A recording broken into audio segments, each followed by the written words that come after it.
Kementerian Perdagangan mengungkap praktik perakitan dan penjualan ponsel rekondisi ilegal yang dikemas menyerupai produk baru. Kegiatan ini berlangsung selama 2 tahun secara tersembunyi di sebuah ruko 3 lantai tanpa identitas usaha yang jelas. Terdapat 10 pekerja menjalankan proses perakitan, pengecekan hingga pengemasan.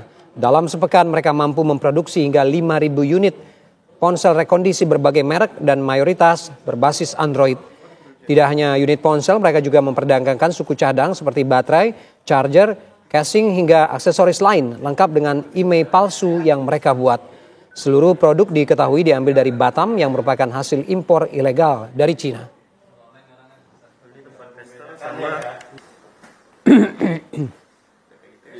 Jadi ada ditandain ini kenanya di mana? Kementerian Perdagangan mengungkap praktik perakitan dan penjualan ponsel rekondisi ilegal yang dikemas menyerupai produk baru. Informasi terbarunya akan disampaikan oleh rekan Vanessa Liu di Cengkareng, Jakarta Barat. Selamat siang Vanessa. Vanessa, bagaimana awal mula dari praktik ini bisa terungkap? Ya, selamat siang Ferdi dan juga pemirsa. Tadi pagi Kementerian Perdagangan baru saja melakukan ekspos pengawasan produk impor yaitu produk telepon seluler. Dan memang Kemendak mengetahui info dari praktik ilegal ini melalui penelusuran di marketplace karena barang-barang rekondisi ini memang dijual melalui marketplace dan juga menimbulkan kecurigaan karena harga barang-barang dibanderol jauh lebih murah dibandingkan dengan barang-barang yang resmi dijual di counter ataupun di platform resmi oleh merek-merek HP tersebut.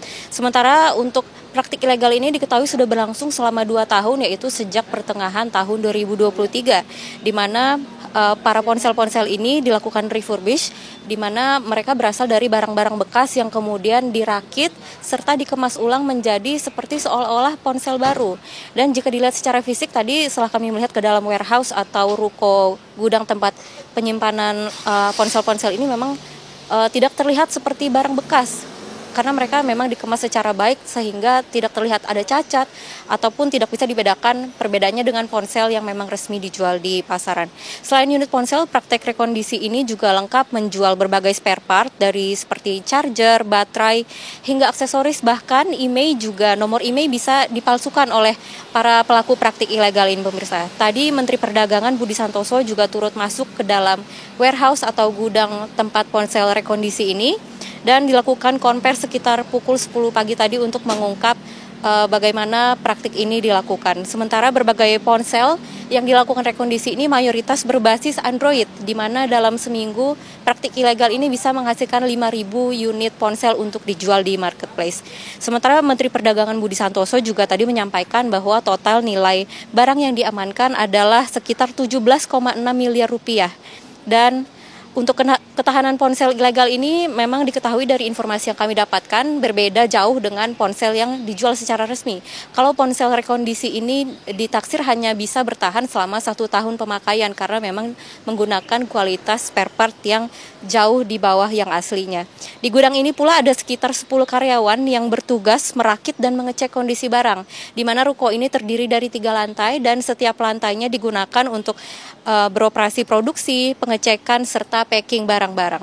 Saat ini barang-barang di dalam ruko ini sendiri sudah disegel oleh Kemendak dan rencananya akan diamankan, di mana semua barang rakitan diketahui diambil dari Batam, yaitu diimpor secara ilegal dari negara Cina.